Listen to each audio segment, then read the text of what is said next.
caso dos irmãos Menendez é um caso muito intrigante. Eles tinham medo do pai, por ser um homem rico, influente, muito poderoso, um grande empresário que investiu em bandas da época como Duran Duran, Eurythmics, Os Menudos, o que, aliás, após o documentário, o Roy, um dos integrantes da banda dos Menudos, ele já apareceu e já denunciou que ele foi abusado por um dos empresários da banda e também por José Menendez. Mas o fato é que José Menendez exercia poder e controle sobre os filhos, que para ele era um bem.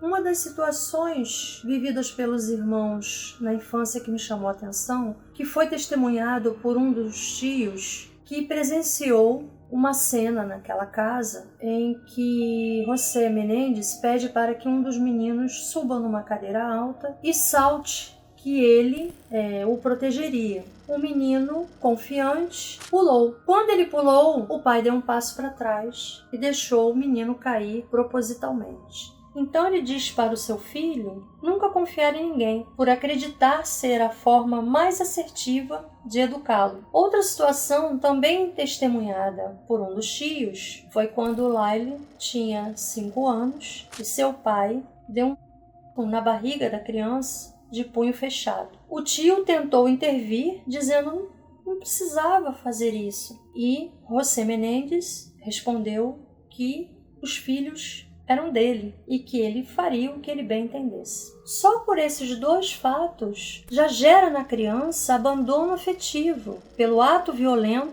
de alguém que vê aquele pai como um herói, além da negligência emocional da mãe e dos tios que assistiram sem fazer nada para protegê-los. Atos como esse, que eu vou chamar de educação violenta, já trazem consequências emocionais e morais danosas ao indivíduo quanto cidadão. Com o abuso do pai e a omissão da mãe, esse contexto se agrava. Analisando um pouco da personalidade dos irmãos, o mais velho, o Lyle, ele não era um menino chorão. Talvez por isso ele era considerado o filho favorito de José Menendez. Ele se espelhava no pai. Ele era agressivo, dominador, manipulador. E Eric, ele era mais emotivo, mais chorão, muitas das vezes histérico. E devido a essa sensibilidade, Lyle o protegia. Observem no julgamento como Lyle olha para Eric. Um olhar protetor, carinhoso, mas apesar disso, ele confessa que também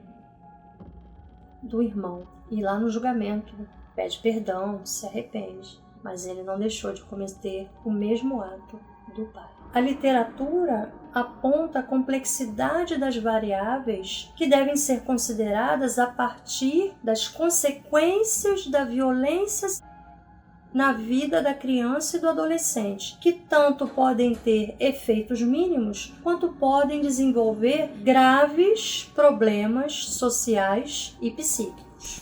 O abuso em meninos pode desenvolver estereótipos comportamentais e atitudes mais agressivas para afirmar ou reafirmar sua masculinidade. Podem apresentar comportamento destrutivo, desobediência, confronto e hostilidade. Outro fator é que a violência também pode fazer com que os meninos se sintam confusos com a sua sexualidade. É importante lembrar que esse caso ocorreu no início dos anos 90. Naquela época, pessoas que sofriam abuso eram muito julgadas por um tipo de comportamento considerado inadequado, a roupa que usava, a forma de andar, de falar.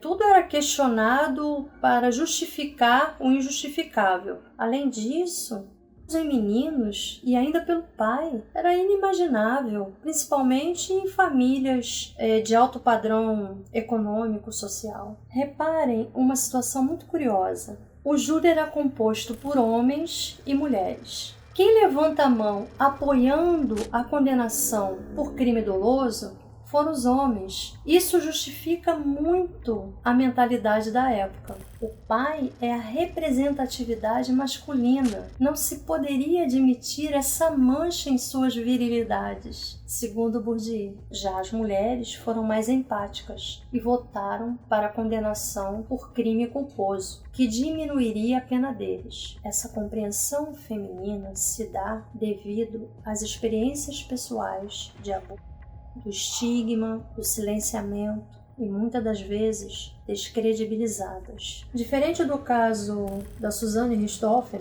os irmãos Menendez não tiveram psicodiagnóstico de psicopatia. A psicologia forense identificou através de desenhos, testes e entrevistas que havia algo errado naquela dinâmica familiar. Então eles poderiam estar dizendo a verdade. O fato é que o infantil pode afetar o cérebro e o desenvolvimento cognitivo e mudar a forma de agir e pensar. A vítima está sempre em alerta de luta e fuga, ou seja, ela vive em estresse constante. Com a prisão dos irmãos, depois de tudo, ainda tiveram que lidar com as piadas jocosas midiáticas. Suas vozes foram totalmente desvalidadas, e era assim a sociedade daquela época, o que piorava os seus processos psíquicos. Então, não só a acusação, como toda a mídia e a sociedade questionava por que não denunciaram, por que não pediram ajuda. Primeiro, esse assunto era tabu. E imagina, se até hoje é vergonhoso para uma mulher admitir o abuso,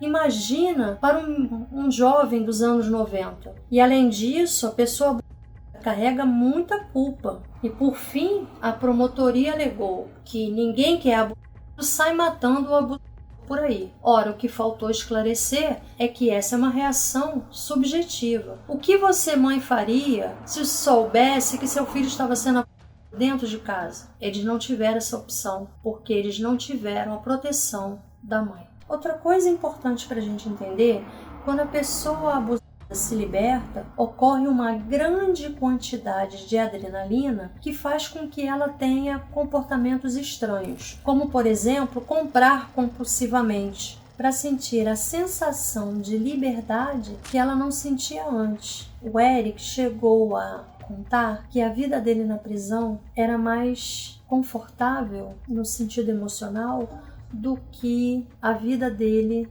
naquela casa. Para concluir a nossa reflexão, os irmãos Menendez viveram sob as sombras de um pai que, com suas correntes invisíveis, mudou seu destino. Cresceram em um labirinto de dor, medo e abandono afetivo. E a prisão física é apenas um reflexo da verdadeira catividade que carregam dentro de si.